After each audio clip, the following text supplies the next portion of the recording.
Thank you, hon. All right. Let's see if we're going live right now. Having some technical difficulties here. All right. We are live. Finally, we are live. Oh, my God. I just been talking, and me and Dean have been talking for the past 12 minutes, thinking we were live, and we were not. So that's the beauty of doing your first episode live like this.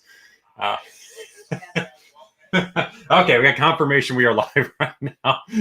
Wild, thank you for showing up, man. I don't know if you're still here. Oh, this is gonna be a good one. But anyway, let me kind of redo the whole thing that I just talked about. Welcome to, again, the first episode of How To. So this is a series that I'm going to be doing here. Yep, Wild, we're live. Yep, he sees it. This is the first in the series we're going to do. Is I'm going to bring people on, interview them about, or people from the IG comic community, and we're going to talk about things that they're expert in or they're passionate about that kind of relate to the comic industry world. So we're going to have obviously Dean from Legendary Displays is talking about how he started a display company, why he started it. We're going to talk about actually the display market, how that's boomed and blown up right now, and some of the collectible toys, how to make some money on those, which ones to look out for. And then we're also going to be having how to start a podcast, where Nerd Tweeney is going to be in here. We're going to talk about how to start a virtual comic book store with Duffy Boy Comics. We've got people lined up to talk about getting your comic book published. So we have a whole series that's going to be coming up. And the way they're going to run is going to be running every other Sunday. So every other Sunday, 8 o'clock on this channel right here. And then the next Sunday, so the alternating Sunday, we're going to have the live auction. So it's a Samurai Sunday auction that's going to be on Wild Comics. So if you're watching the replay, it's going to be right over here. I'll shoot you the link up here for Wild Comics. Make sure you sub him up. It's going to be there. And then eventually it might be over here, or it might be one of the other people we've got over there. But always check them out. And then on Monday nights, every Monday at 8 o'clock, either here or on Shelby's channel, Shelby Comics, we'll be doing the More You Know Monday. So every week, every Monday, we do a different topic about the history of comics. So the next one coming up is actually going to be on this channel right here. And that's going to be for the Whitman variants we're going to be talking about. We did Wild Comics. I appreciate it, man. Let me get this over here. There you go. Make sure everyone come over and check us out over there. Make sure you sub everyone up. Again, we're just trying to support the comic book community here. We want to build this environment here. And then without further ado, since I've already been talking for almost a half an hour without anyone knowing it, let me get you this cool intro, and we're going to get Dean from Legendary Displays in here.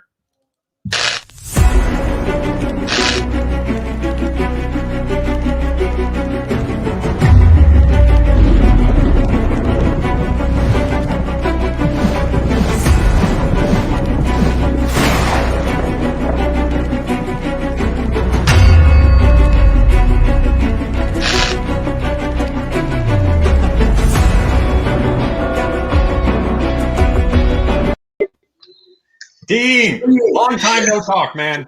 Yes, it feels like eternity. It's been about 10 seconds before we had. Maybe it's Groundhog's Day. Maybe that's it. Maybe we're reliving the same day over again. I got you, babe.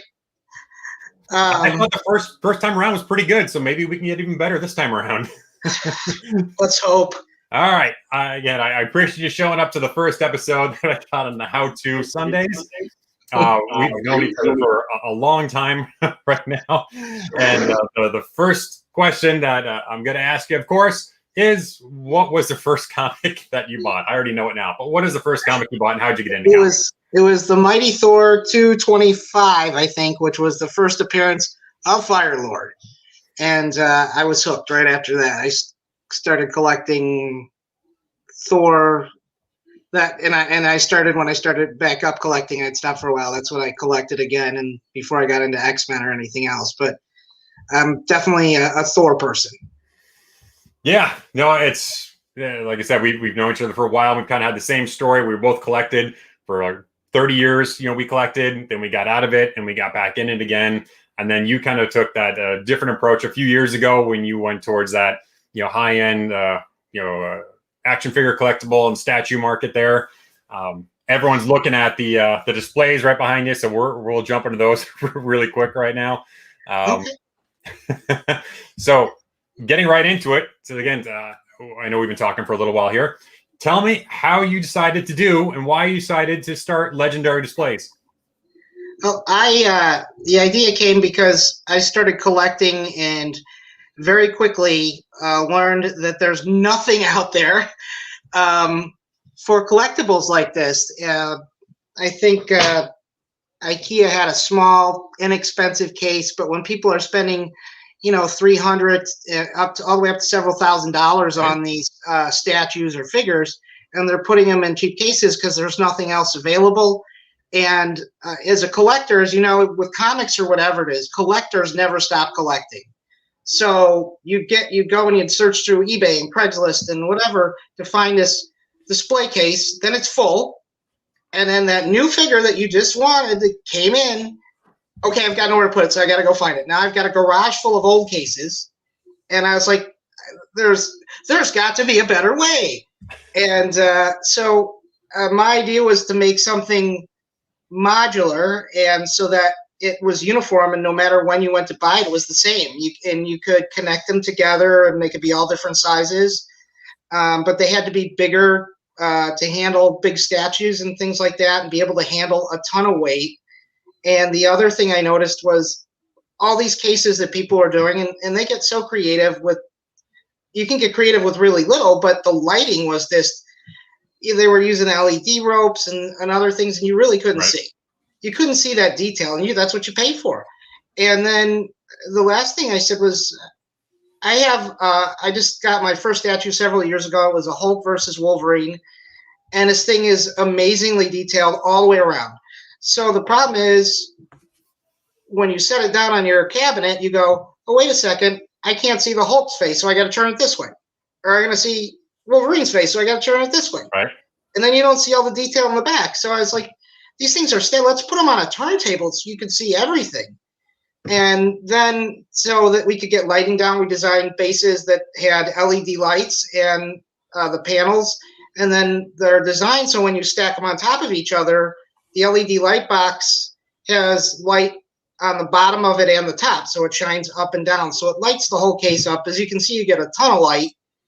And these things will, there was a picture of me out there somewhere that showed me standing in the middle of one of them with a big statue that was weighed about 75 pounds because people were asking me, these things aren't going to hold weight. And so I started jumping up and down on it. And I haven't heard anything about that since. But I was tired of trying to go and pick up stuff that didn't match, that didn't give me the lighting. And some of these even broke. There are some pictures out there in the collectible field for statues of thousands of dollars in shattered statues because they put them on a shelf and the shelf collapsed. And I was like, I don't even know how I think I would cry, maybe a little bit. Yeah, I mean, I've seen some of those pictures where, like I said, those displays are not meant to hold that kind of weight that statues are out now. And I remember you would give me a call and say, hey, can you help me carry in this display that I just got from your grandma down the street? Yeah. And I'm like, what? Okay. So I come over to your house and I get there and it's this old display that grandma used to put her Hummels on, and then you were bringing there and you had all the different displays, some from IKEA, some from here, some from there. And you're like, it's cool because the statues were cool inside of it, but it kind of loses something when it's not like displayed the right way. And like you said, when you spend thousands of dollars in statues, you want to make it look like something, that someone walks in, you're like, holy cow, this is really cool. And Robert said a point there, he's saying that Superman is a beast behind you. And I just want to show him this right here. So some of the cases, again, you've got different kind of cases, different sizes. And Robert, check this out. This is that Superman in one of the cases with the adorable Brody inside of it. Yeah, this is me right here. It's pretty big. He's about that's badass. About 3 feet tall. So in that case, we'll hold my son, and so it's a little over 4 feet. It'll hold almost 4 feet of statue, and it weighs about 200 pounds. It can handle about 500 pounds. So is statues are times are changing with statues. It used to be 1/6 scale, which are about a 12-inch statue, and then it went to quarter scales, and they're about 16, anywhere from 16 inches, I think, to depending on how intricate bases are and things like that. So they get really complicated bases, so they can get taller for Superman or other characters of flight, and then now you've got 1/3 scales, which are the really are really big now, and those are around I don't know, about 30 inches tall. Some of them, some taller. Like my Superman's a 1/3 scale, and now there's half-size busts out there. So it's getting bigger so that they can get more detailed. Yeah, I mean, we're jumping ahead a little bit. I wanted to, but I remember the first statue I ever bought. And again, I didn't get into statues a whole lot, but Marvel first released these statues in the 80s. I don't know if you remember this, but this is chubby Wolverine face. Oh, so that was the first one I got. There was a Wolverine, a Punisher who had double chin, and a Silver Surfer. And I had those, and then that's when the Bowman ones came out after that, and I started getting a few of those. I'm like, this is getting way too crazy. I can't do that anymore. But I saw that picture. I'm like, wow, look how bad those are compared to the new ones now. He looked constipated. It looked like someone constipated. He looked bloated and constipated. Yeah. What says superheroes more? It's just like the what says superheroes more than putting them in cool new stuff in the grandma's display cabinet. Nothing says superheroes and cool stuff That's now. Cool. So to go back then, okay, so you found this kind of niche of, hey, no one's really doing this. I can't display the way I want to. So then how did you start? I mean, it's one thing saying you want to do something, but to find a manufacturer and design stuff and getting into all these things, and you're talking about patents and everything. I mean, how do you even go down that route? Well, I had no idea. Originally, I said it was just for me, and I was telling my friend who's an attorney, and I said, I want to do this, and he goes, why don't you sell those? And I was like, what? He's like, why don't you sell those? So I was like, well, how would you do that? So he had no idea. That wasn't his area of expertise. So he started doing some research with me, and we got started. We found a fabricator who could design these, and then I had another friend who was an engineer, because when I had the original idea, it was, hey, I just want to build a box that's all clear, right? And it's modular and it lights up, and I don't want to see any wires. And so I talked to my friend that's an engineer. I said, can you draw this for me? And he says, sure. And he calls me back like 10 minutes later. He goes, and how do you plan on getting your statues? I was like, oh, I never thought about that. So it took us actually 3 years to design these so that people could access them and get the right materials and set it up so you can pack them flat instead of selling them as one big piece, because it would cost so much money. Yeah, and it was monstrous. It was we went to several different fabricators. I think I ended up going to 64 total places that made acrylic material, or they didn't make the material, but they did all types of designs, and right. That's how it started. And I had some prototypes made, and I took some pictures, and then it went from there. I'm lucky I had the friends I have, or I wouldn't be here. My friend Paul and Steve, and then I ended up, we had the prototypes in here, and I posted them, and I said, coming soon. Have no idea when, no idea, because other than how much they cost, I have no idea what else. So how are we going to ship and things like that? And I had someone who sent me, he goes, these are amazing. Where do I buy them? And I said, well, they're a prototype. And I ended up talking to him, and he was a web design person, and we became friends, and he designed my webpage. So I just got to meet amazing people along the way that have all added their expertise to me. I mean, I would have never been able to do this on my own. I had friends help me, and the thing about building a business is that as you know, you can't be afraid to ask other people for information. You know, nobody goes in knowing everything, and if you're unwilling or uncertain to ask for help or how to do things, you're not going to get anywhere. You're just going to spend a lot of money. So we ended up trying to figure things out, and like I said, it took 3 years for the design, and they're still changing. I mean, as my first order was coming out before I did the final payment on it, the factory said, "Why don't you do this?" And I was like, "What?" And I'm like, "That's fantastic. How much more is that?"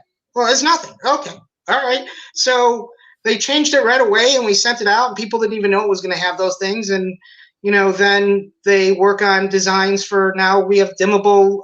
The new Lightbox spaces have dimmable remote controls. That's And awesome. That's awesome that you keep improving it and keep tweaking it. And you're listening to the customer feedback on there. You know, it's as people, like, if people go on the website right now, they're going to see you're sold out. I mean, every time you launch something, they sell out every time. So people got to pre-order. So right. It's crazy. And you're almost sold out of the pre-order right now. So I am. You've been killing it right now. And I mean, everyone saw you on like Gem Mint Collectibles, did a few videos on you. And he would talk about how great yours are. Yours are the best one out there. And then you're getting some noise and so you're getting big enough when the competitor sees that and they jump in and say, "Okay, we're gonna sign you up for an exclusive here, and we're gonna give you a whole wall of display cases, so you don't talk about Legendary Display anymore." The thing is, like, it's easier to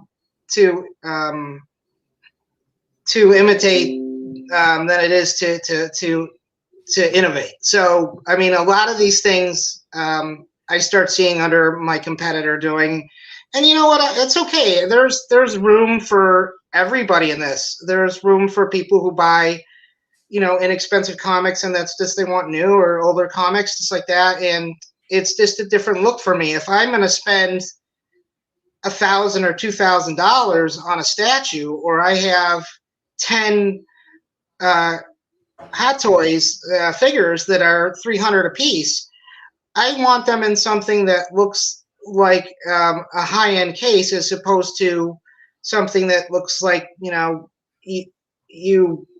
like a garage shelving unit.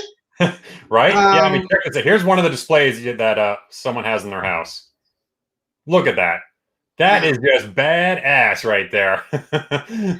Yeah, and that was the statue I had on top of the display case that I was standing on to show people how much weight it holds. So you're standing on top of that. I mean, look, that is freaking awesome. Yeah, he is. That Hawkman is amazing. But man, and it's not just, I mean, obviously people are putting Star Wars, they're putting helmets in there. I mean, you've got people putting, shoes. You're in, like, shoe retailers are using this to display the new Air Jordans and everything that are out there. I mean, so there's a lot of versatility you can do in that. And it just takes this to a whole nother level when you're looking at this. Yeah. And, it's for any type of collection, the shoe collection I had thought of, but there's people that do sports memorabilia in it. And, we are going to be coming out with now dioramas for the back that are actually custom art. It's not just like a picture of the Justice League in the background there, the Hall of Justice. It's going to be original piece that's designed as for our cases, so that people can even add on to that. And then we'll be coming out with, I think, lights that are changeable in color. But will it fit a Sentinel statue? Yeah, I heard that was big. I don't know how big it is. Massive. That is, I can't remember the exact measurements, but that may be one of the only things that won't fit, because even the giant cases I have are 48 inches tall, and they're 36 inches long and 30 inches deep. I think the depth on that might not be enough for the Sentinel, but you also have to count that even though it's 48 inches tall, there's a base in there that takes up 3 inches, and then the top piece is ½ inch thick. So it's about 44.5 inches height and 35 inches across and 29 inches deep. The thing about the Sentinels, which are just, I have some friends that got those, and They're amazing pieces, but you can't make. There's no way I can make a case for every design. I try to make it for That's like as building. well. That's like a I've got room. people that You're basically contact building me a all room the when it gets to time, that point. They're too big. right? And I said you can't make them for every size, and that's the one thing about comics, which is great. Everything's uniform. With statues, I mean, you can have the same size guy on it, but the base is 3 inches or even 10 inches longer. And so you don't have uniform statues, even though they're based on the same scale. So it's really hard to accommodate everybody. But I think that most people can be accommodated with the ones I have now. And later on, we are looking to add 2 more sizes, but that's a while out. Yeah, I mean there's only, like I said, so many things you can do. There's so much money. Obviously, it's a very capital intense business when you're talking about you got to place these big orders to make all these products, and then people will come back, I'm sure, and say, well, it's too expensive. Can you make it cheaper? But then it's not the same thing, and it's so. I mean, I'm sure you get a lot of those questions all the time. That's the biggest question I get, or not question. They don't really, they're too mad at me. They make a statement that says, this thing is, I can make it myself for that. And I say, go for it, because I know you can't. But one of the reasons the expenses is, and I say it's like the difference between buying a Ford and buying a Mercedes, is that the material I buy is very expensive, high-end material. It's 1/2 inch thick acrylic. And I just had a gentleman go on my Facebook page, and he was actually one of the nicer people that was telling me I was too expensive, because they think the product's expensive, you must make a lot of money, but it costs a lot to make. So his comment was, I love your cases, one of the best I've ever seen. They're too expensive. Cut the material side, make it thinner, and sell it for less. But I like it. That's very cordial of him. Everybody's an expert on it, and the reason we have the thickness it has is not just for looks, but so that it can handle weight. Because statue collectors, these things can weigh, most of them can weigh up to about 80 pounds, some of the big ones, and you have to be able to handle that weight. And if I cut the size in half, it wouldn't be able to hold what they want. So it's hard to do both. You can't make everybody happy. But I said, people think that you have to buy this whole wall, because my first picture was my whole wall, and Right. I tell people, to get that wall, they say is going to be $10,000 or whatever it's going to be. And I say, did you buy all your statues at the same time? Did you get all your comics all at once? No, you got one that you really liked. And so I say, like, Good point. they're great for standalone. Get one. You can start with one, and we offer payment plans. But you start with one, and you put the piece you like the most in there to show off, and then you add from there. Where you can mix and match it with other things. But I don't expect most people, including myself, to be able to go, hey, I can go buy 20 of those. So Right. for me, if I had one piece, I already know which piece it would be that goes in there. So that's what I tell people is, who have the expense thing, is I said, you can buy, there's a one out there that's less expensive, but if you compare them for what you get, you'll find that mine's a good deal. Yeah, no, for sure. It definitely is. And so it looks 10 times better than the other ones that are out there. Like I said, I'm not a statue collector, and as soon as you sent me the first picture, I was just like, damn, that is Yeah, really damn cool. I understand now why you wanted to sell this or anything, because you show it to anyone, and anyone who collects statues are like, that's what I want.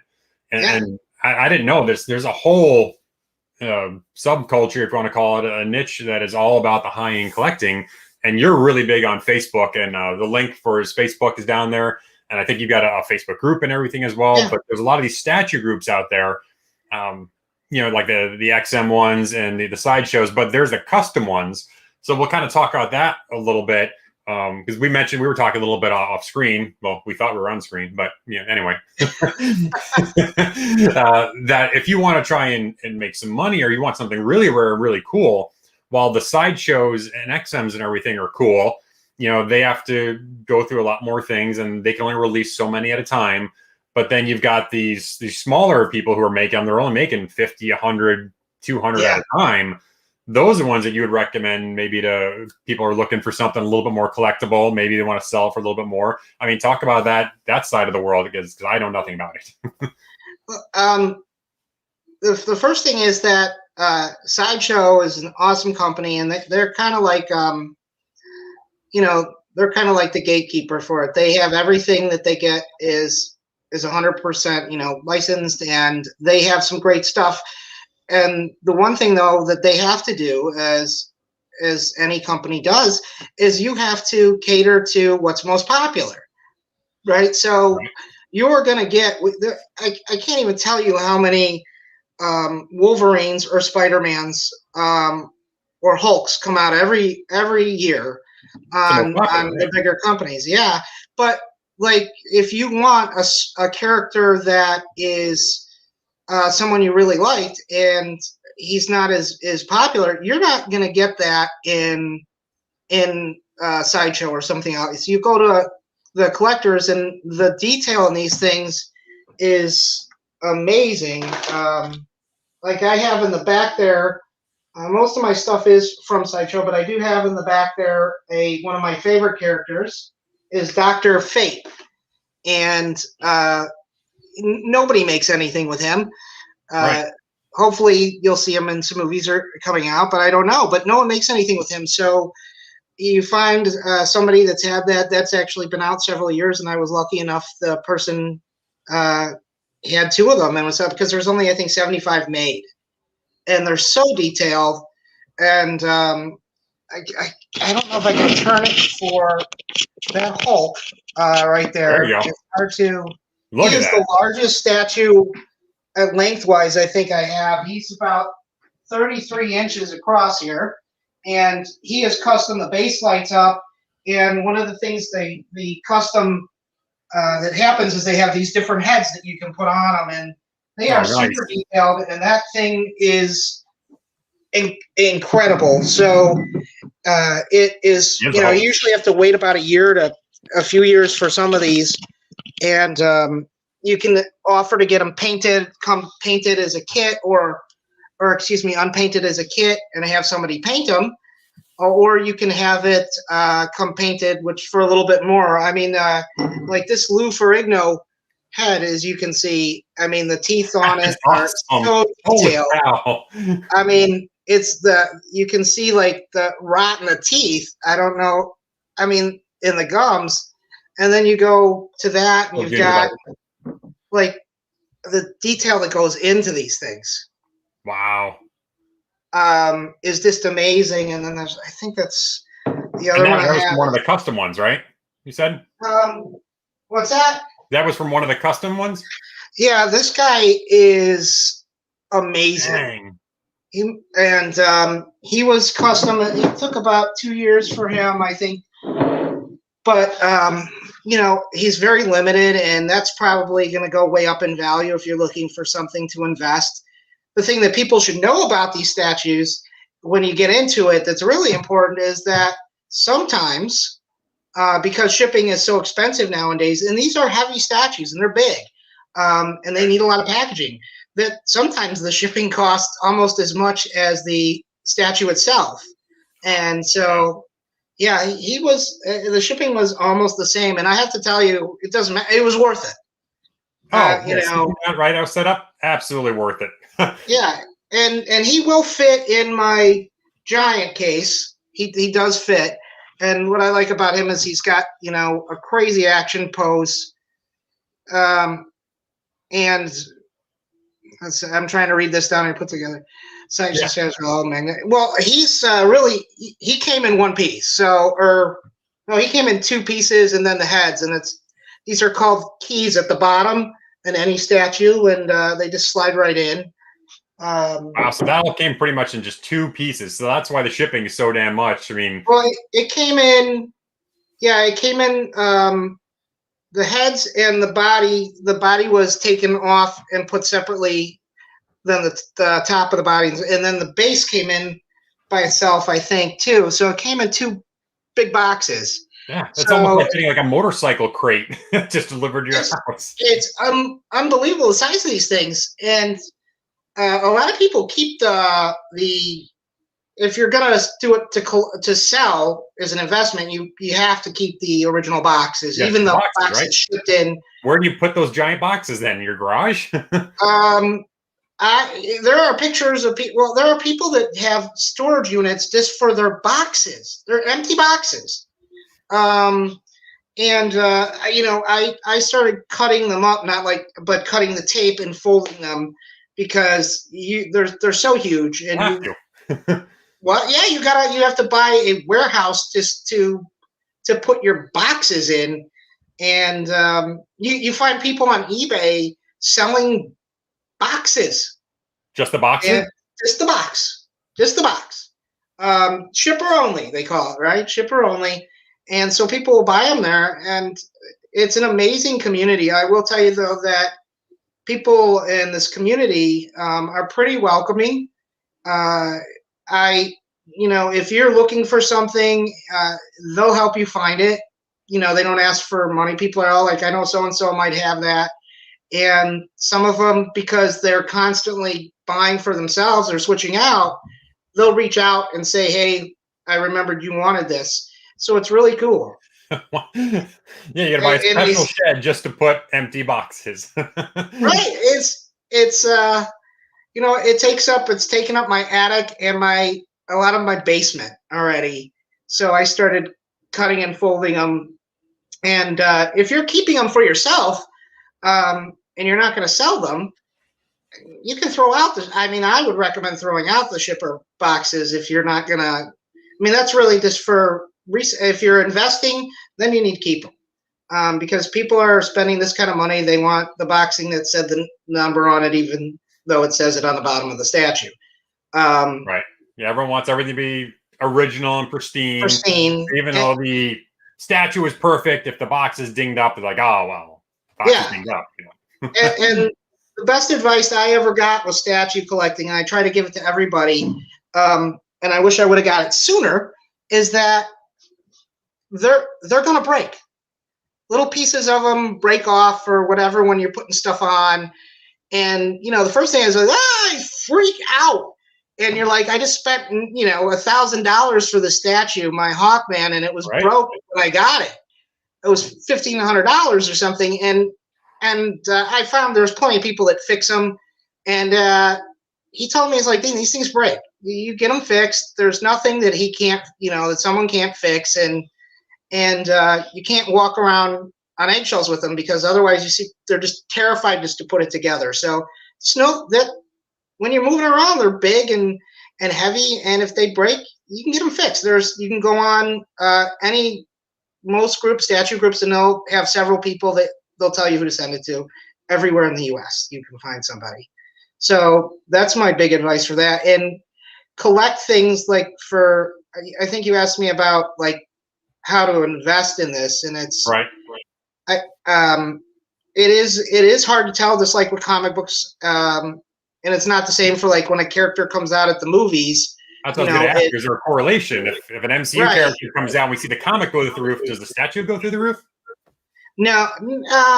Sometimes characters that have never been popular before will come out because now they are popular, but I don't think that increases the value of it. Really? I think just really unique pieces, and the more limited they are,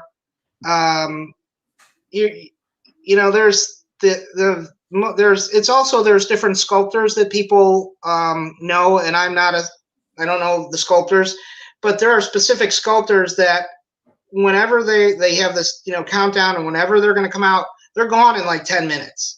And a lot of people just turn around and they resell it before it's ever come to you because it's a waiting game in this collection field. Oh, I got it. So they'll turn around, they'll wait online, they'll buy it, and then they'll turn around and sell it and have it shipped to that person. So you don't even get it?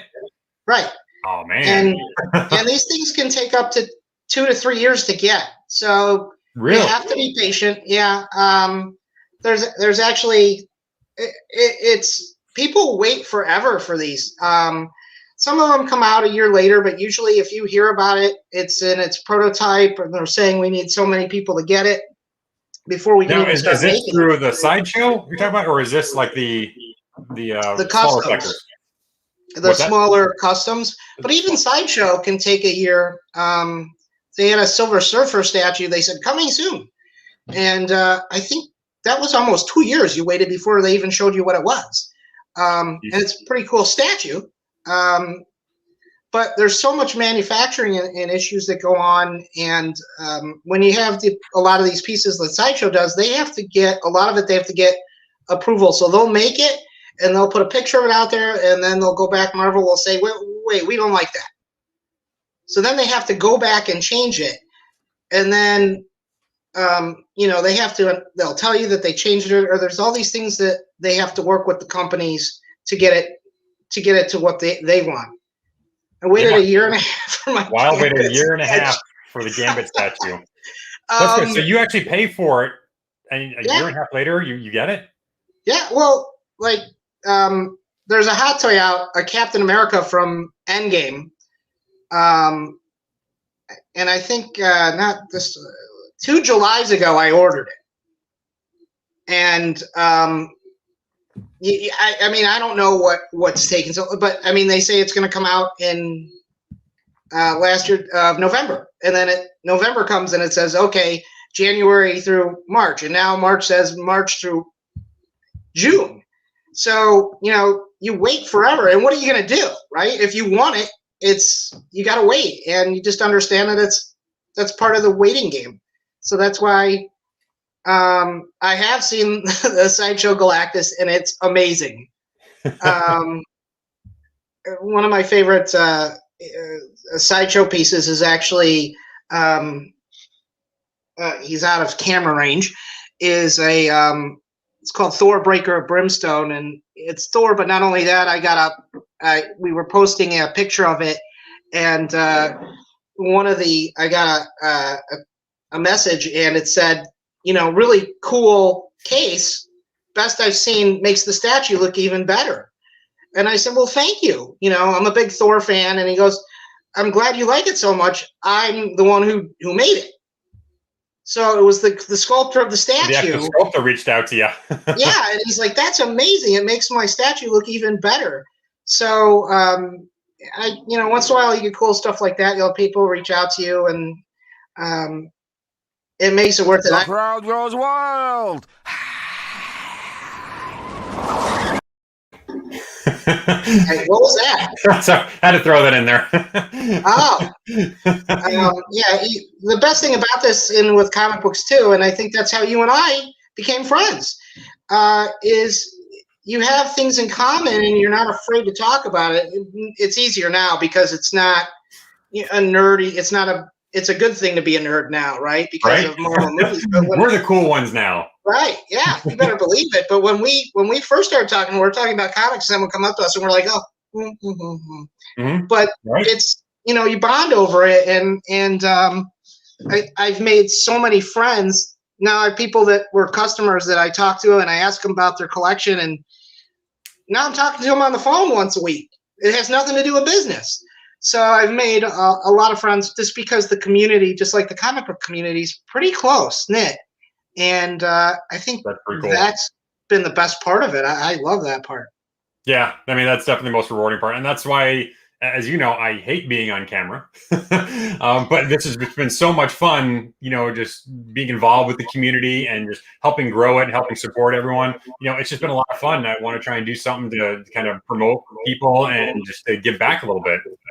And I think it's easier when you're comfortable with what you're doing, and right. I mean, you love comic books and superheroes and pop culture, so it's a lot more relaxing to come and talk about it. As you know, I can talk about insurance if you want, but please do.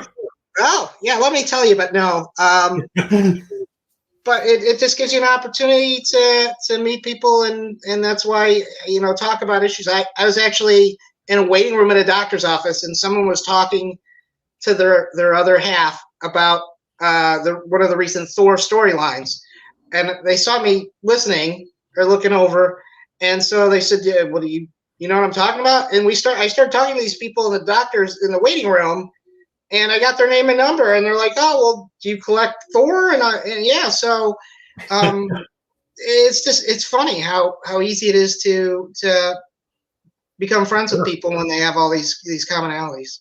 Yeah, absolutely. And I know we've been talking a little bit. We have some good interaction going on the chat. So thank you everyone for showing up here. But I know you got a trivia question. So let's do a little giveaway. Let's reward the people that are here right now. So what do Okay. you got? What's your question?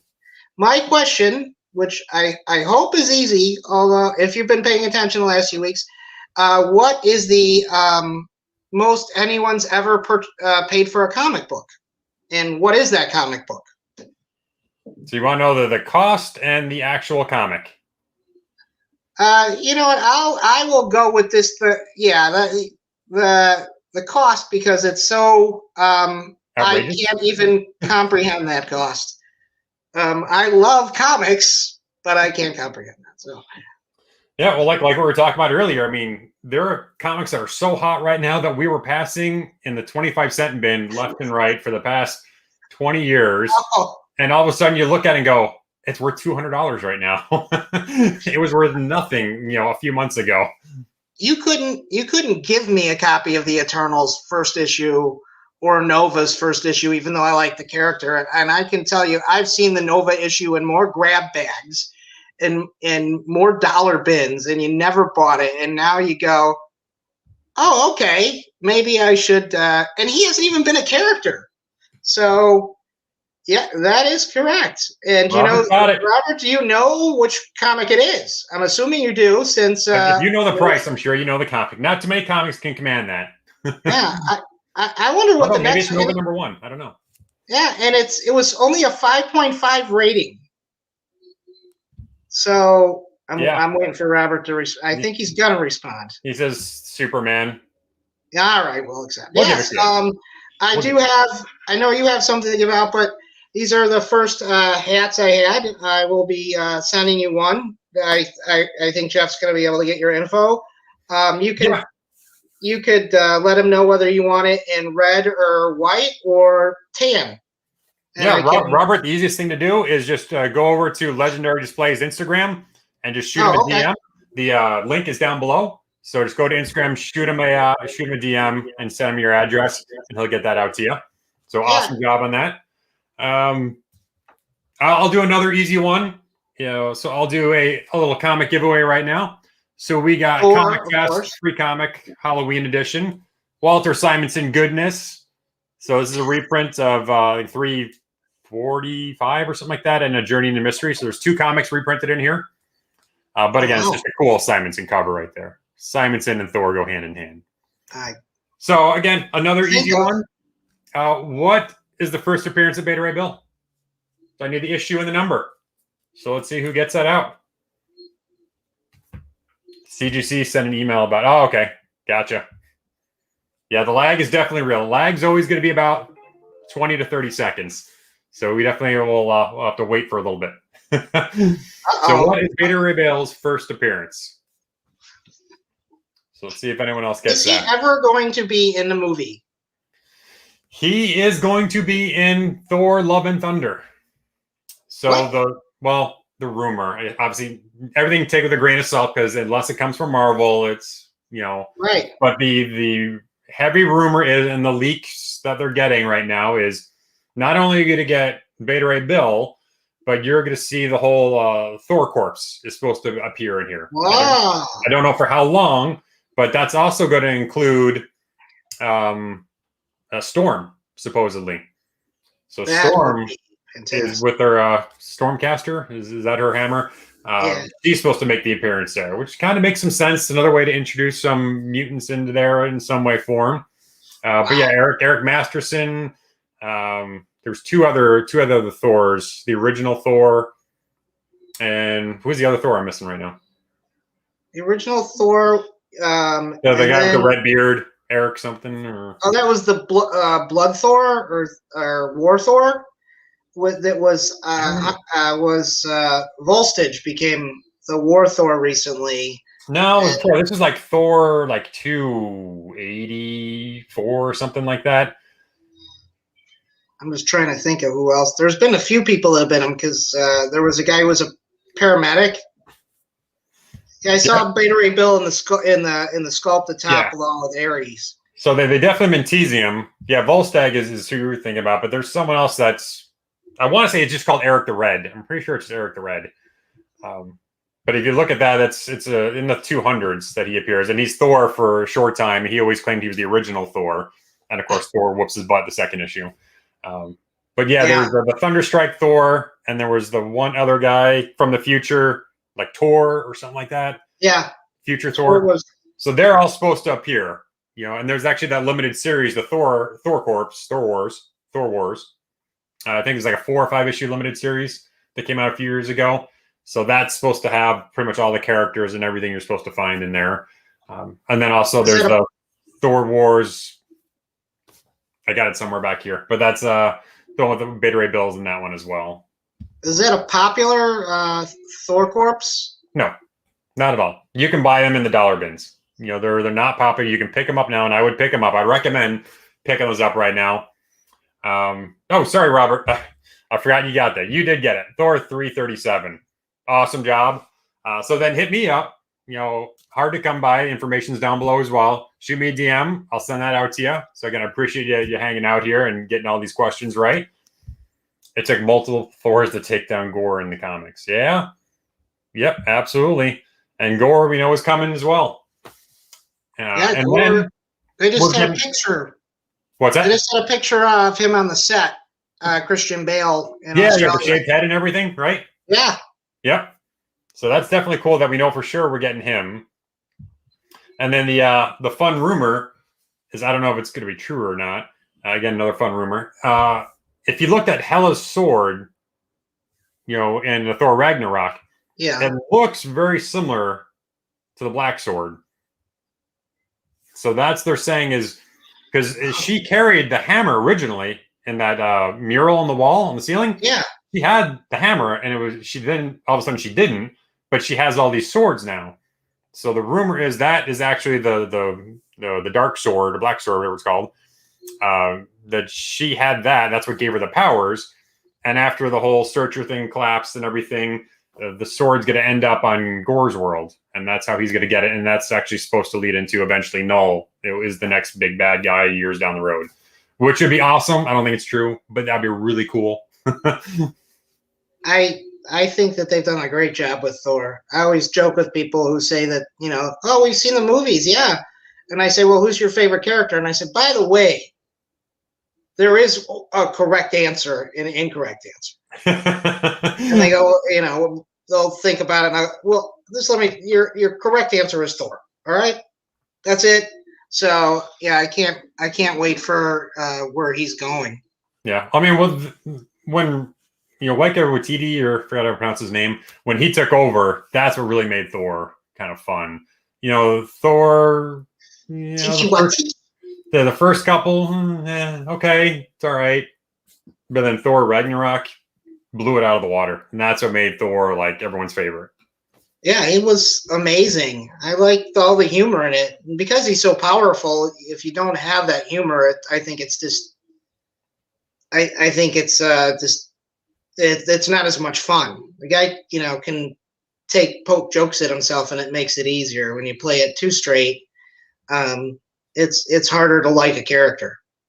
Yeah, I mean, especially like if you really think of his original origin of, he was the brat son of the king who did whatever he wanted to because no one can stop him, basically. Yeah. And being, given some humility and being forced to go on Earth.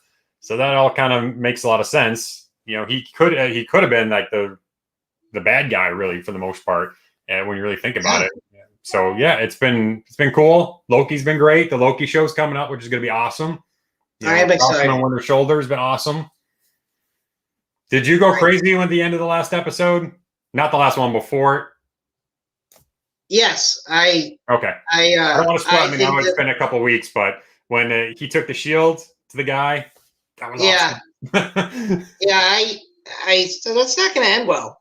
And just like the comic books, and they gave him another shield, right, in the comics, as I recall. Yeah. I think it was awesome, and I'm really excited about the last episode. I think they just the only thing about that show is they play down how tough Bucky is. Yeah, he really is kind of weak. Like almost like he cut his hair and he lost his power.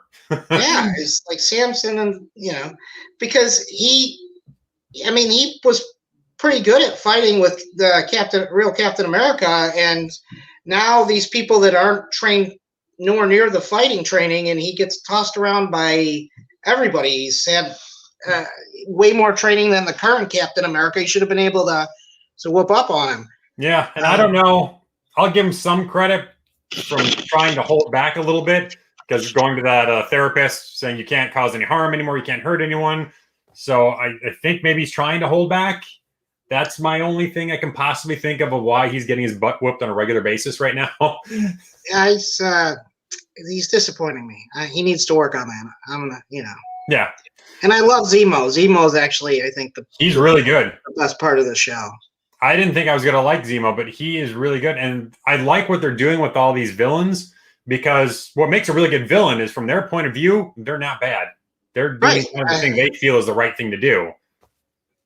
I think that most villains, if you think about it, like Lex Luthor, he thinks that all these things he's trying to do to Superman is because humanity, he's bad for humanity. It stops us from striving, and you're right. Most villains, and like in The Walking Dead, Negan, he's a good villain because he thought what he was doing was the best way to save humanity, and to him, he wasn't a bad guy. No matter what he did, it justified. Glenn would say different. What? Glenn would say different. Yeah, Glenn. Yeah, poor Glenn.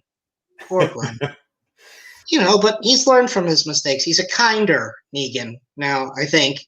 And the past couple of seasons have just been god awful. I managed to watch the rest of this one, and it was just so bad. I can't watch it anymore unless Negan turns bad again. I can't watch it anymore. I haven't watched it since Rick left.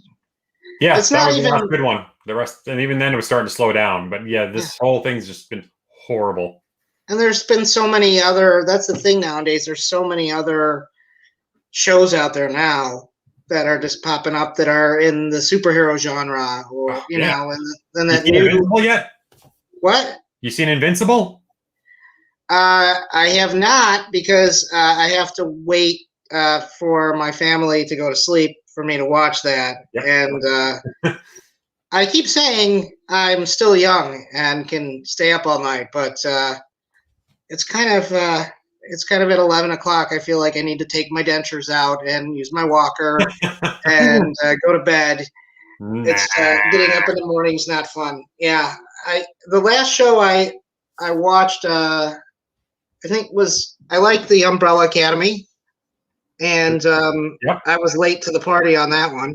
I watched it after season 2 had started, which is good, because then I can watch all season 2. There's no break. And this new show, I appreciate you showing up, man. Yeah. Well, I'm gonna watch it.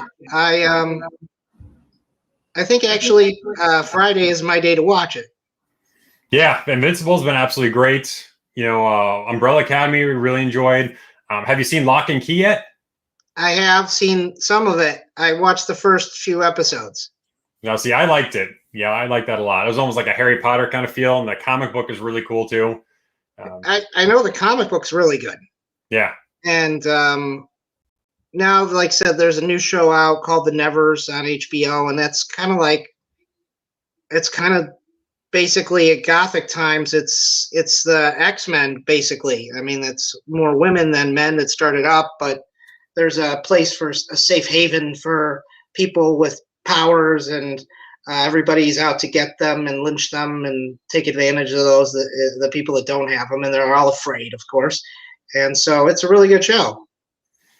Very cool. Right. Well, again, I appreciate you spending a little extra time with me, since we had some technical difficulties, and Duffy, if you'll see this in the beginning, we started talking, and we were 15 minutes into it and realized I didn't hit the go live button. I had the countdown, everything went off, and I didn't hit go live. So yeah, my bad. But again, Dean, thank you again for stopping by and talking about anytime. This. Statues are awesome. As a special thank you to everyone who's watching right now. Dean has been gracious enough to do a 10% off the pre-orders for the next round that's coming up. So down below, the code You can check that out for 10% off. And then the link to his website is down there. So you can get one of those cool displays you see back there. You'll get 10% off. And that's with all the accessories and everything too.